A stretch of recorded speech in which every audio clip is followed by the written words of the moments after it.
further fatty acids can be attached to the inositol side chain. So I'll first explain the main function of the Gpi anchor, then the synthesis pathway, and then we'll come to the two research objectives. So the function of the Gpi anchor is fairly simple. It tethers Gpi anchored proteins, Gpi APs, to the cell surface of almost every cell. There are over 250 different Gpi anchored proteins on the cell surface. This could be either receptors that regulate the complement system. It can be important adhesion molecules for cell-cell contact, or enzymes that are important for signal transduction, such as the acetylcholinesterase. Gpi APs play important roles in various biological processes. The Gpi anchor itself is built up in a multi-step pathway in the endoplasmatic reticulum. First, the Gpi, the phosphatidylinositol, is altered by a multimeric protein complex and then flipped into the inner lumen of the endoplasmatic reticulum. And in 8 further steps, the core structure of the sugar core structure is built up. After the 9th step, the Gpi transaminase, a multimeric component, adds the Gpi anchor protein to the Gpi anchor. Further steps are important for modification of the Gpi anchored fatty acids, as well as the core sugar structure. These processes happen in the ER, in the Golgi, and are important for correct transport of the Gpi anchor and display of Gpi anchor proteins on the cell surface. Further Gpi associated molecules can cleave the Gpi anchor, thereby releasing Gpi anchored proteins to the cell surface, from the cell surface. This entire process is highly conserved from use to humans, and for 22 of the 29 genes, individuals have been described with pathogenic mutations that lead to Gpi disease or Gpi biosynthesis defects. And I would like to explain now in the 3 publications of the 4 that are part of my dissertation, the 2 research objectives: the characterization of acquired GPIBDs and the identification and characterization of congenital GPIBDs. So the disorder that is associated with acquired GPIBDs is called PNH, paroxysmal nocturnal hemoglobinuria. The etiology of the name comes from the episodes of hemoglobinuria, paroxysmal, episodes that come at night of hemoglobinuria, that is as a result from a chronic intravascular hemolysis. Associated with the hemolysis is a hemolytic anemia, thrombophilia, and bone marrow failure.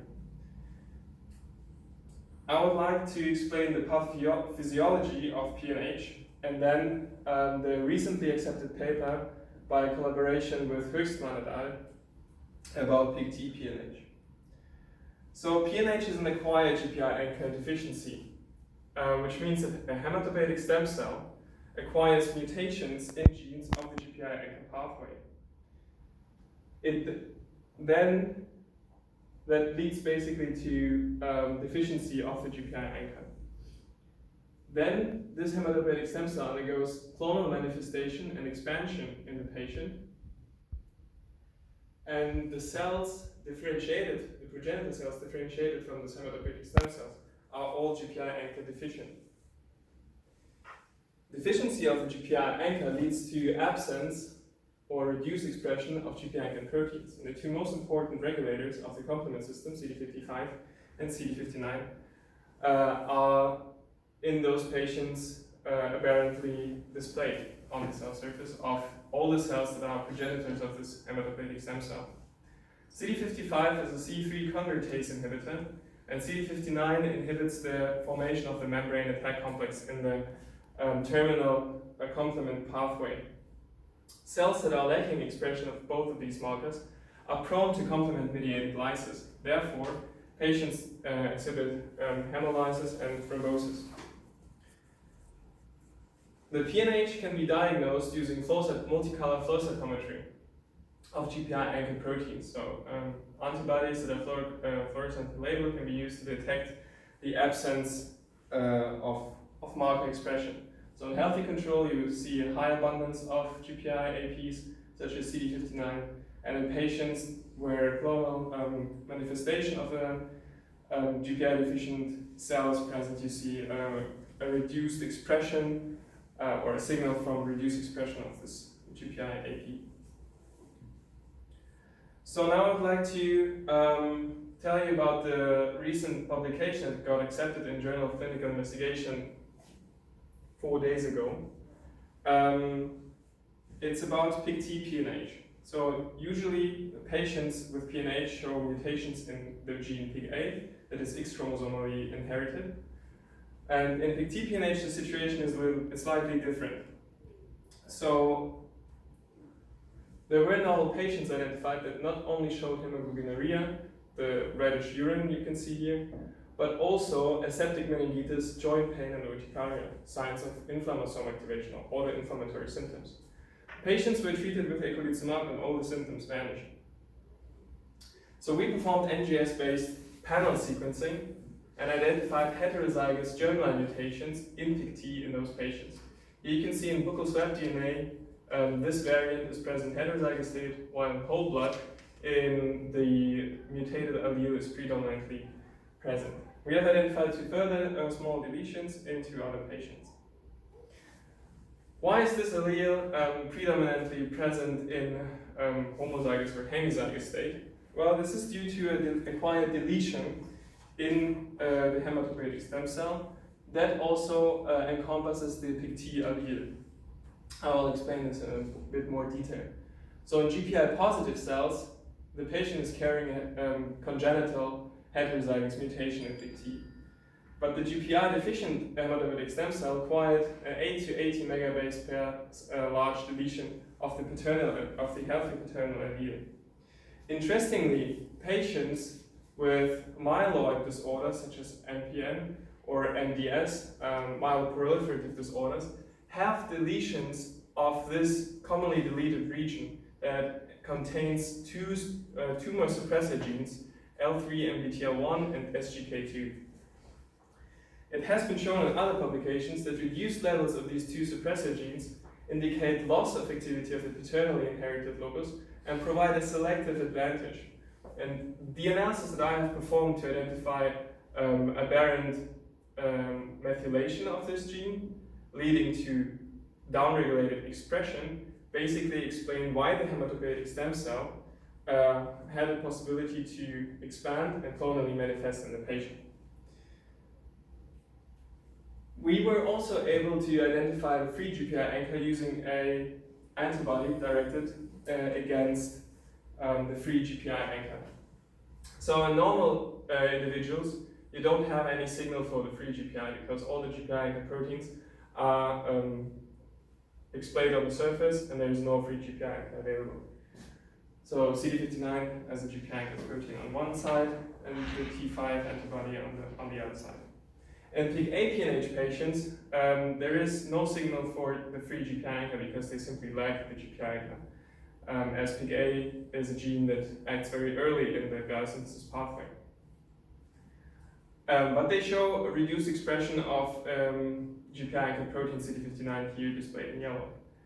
The patient with the PIK-T-PNH shows a signal for free GPI anchor. Thereby, you can distinguish the two forms of PNH, PIK-T-PNH from PIK-A-PNH by flow cytometry.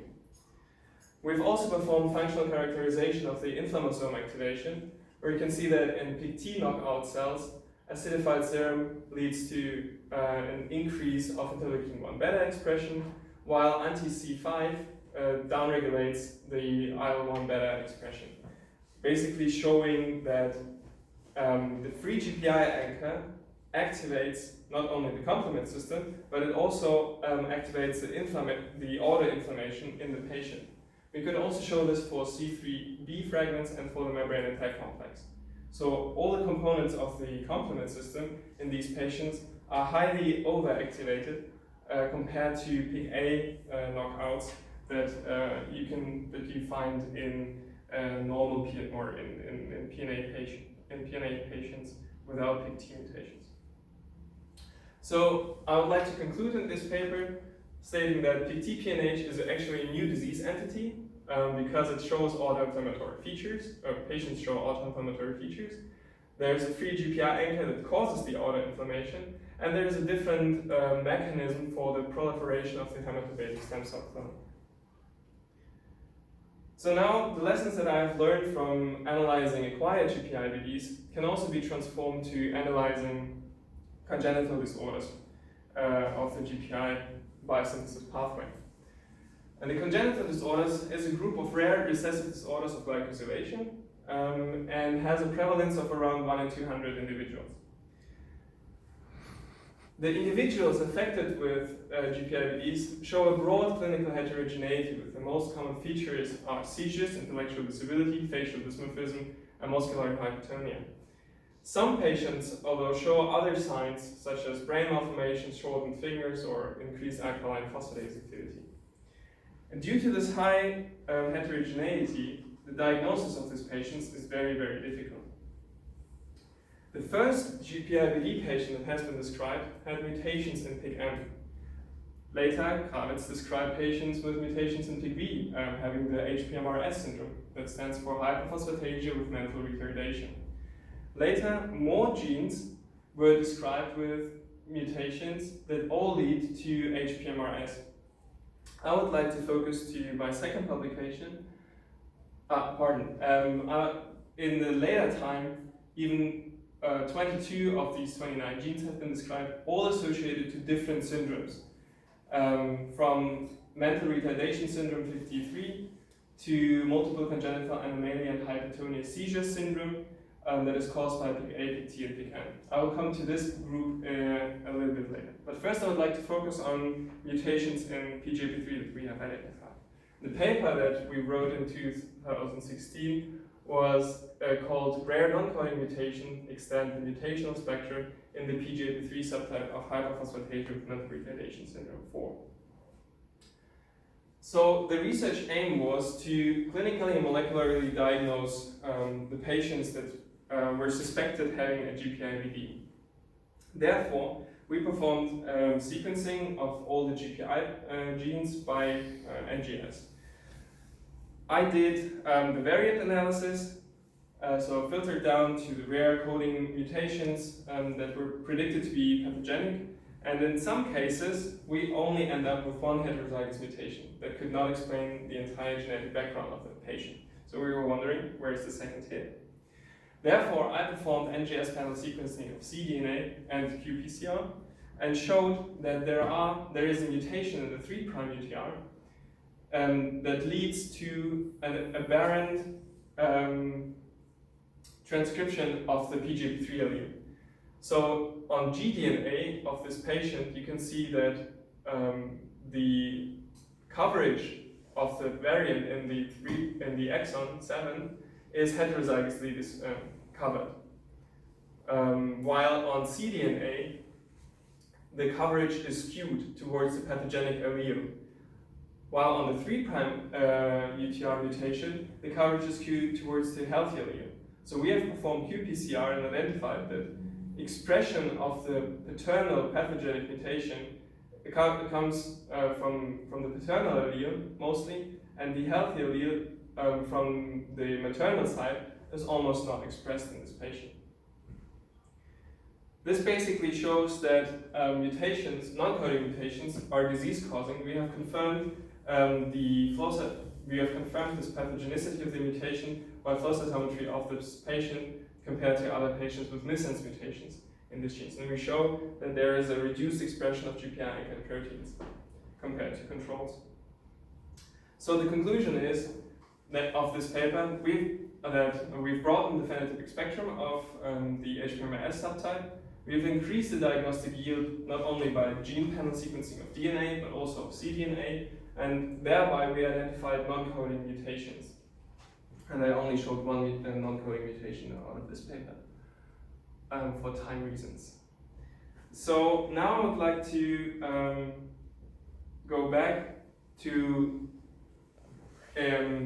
this slide, and over the time course, more and more patients have been identified with mutations in many genes within this pathway.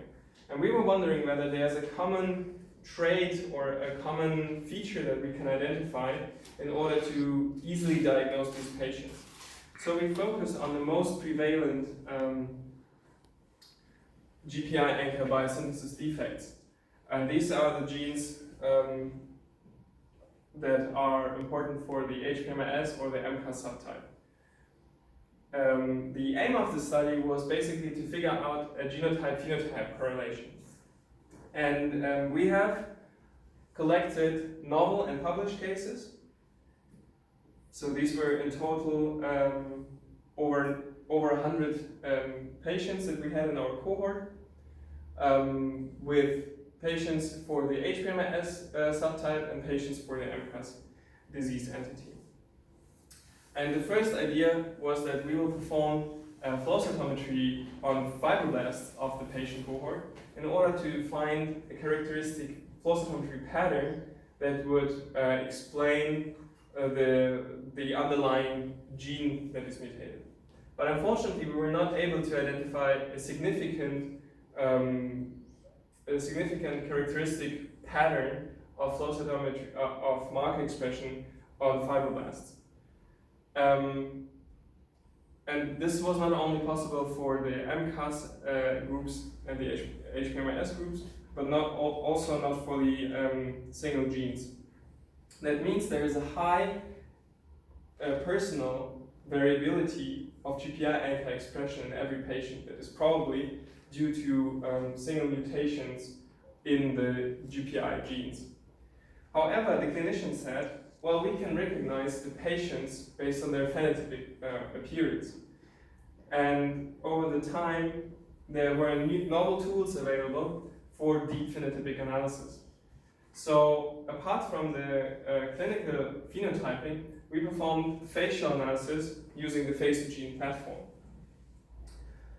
So we acquired the facial images of all the patients, and using the platform, we were able to do phenotypic comparison and cross-validation.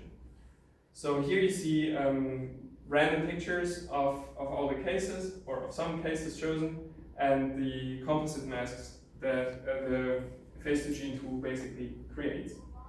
So I will in brief explain the method.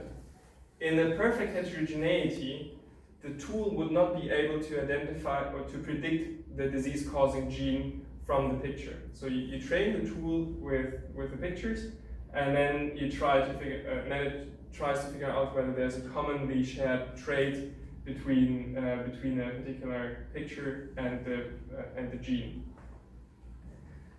In a perfect distinguishability, the true positive values would align on the diagonal, while the false positive rate would be on the upper and the false negative rate on the lower part of the diagonal. So we have performed this with the 90 cases that we had, and achieved a mean accuracy for correct gene inference of around 52%.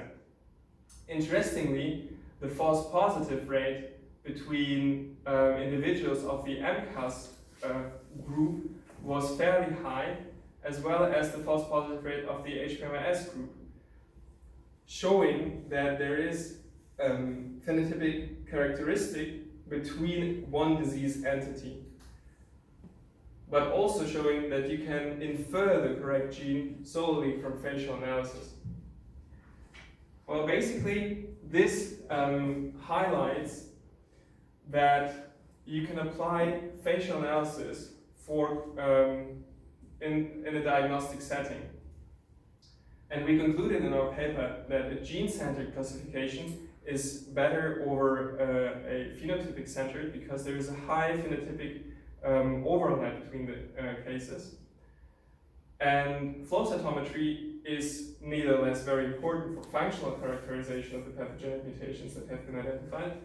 But there is unfortunately no gene-specific or genotype-specific profile. So you cannot conclude from the flow cytometry data how difficult the phenotype will be for the patient.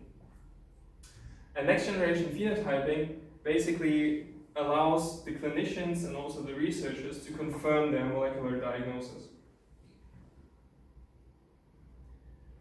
With that, I would like to come to my final conclusion. I was able to set up a diagnostic workflow where the clinician performs documentation and phenotypic characterization of the patient. He could come up with a suspicion of a GPI-ABD.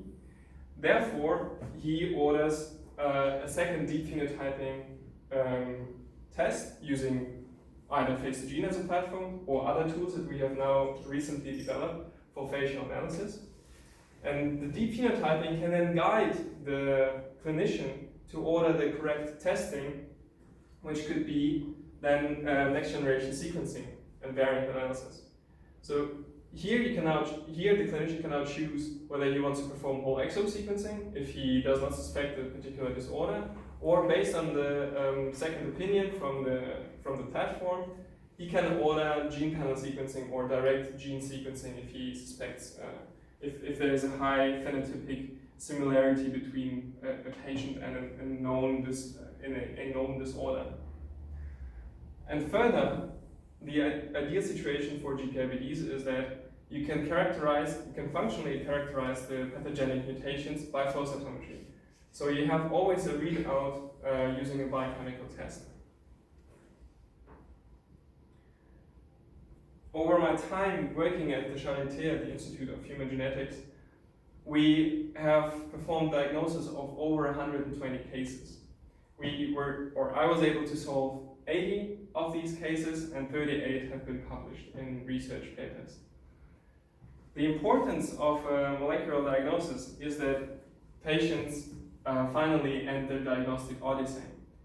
They can also gather information about the prognosis of the course of the disorder, and for the researcher, it's actually the start for the development of therapeutic strategies. So with that, I would like to thank the audience for your attention, and especially all the people on this slide for helping me to write my thesis and to work together. Thank you very much.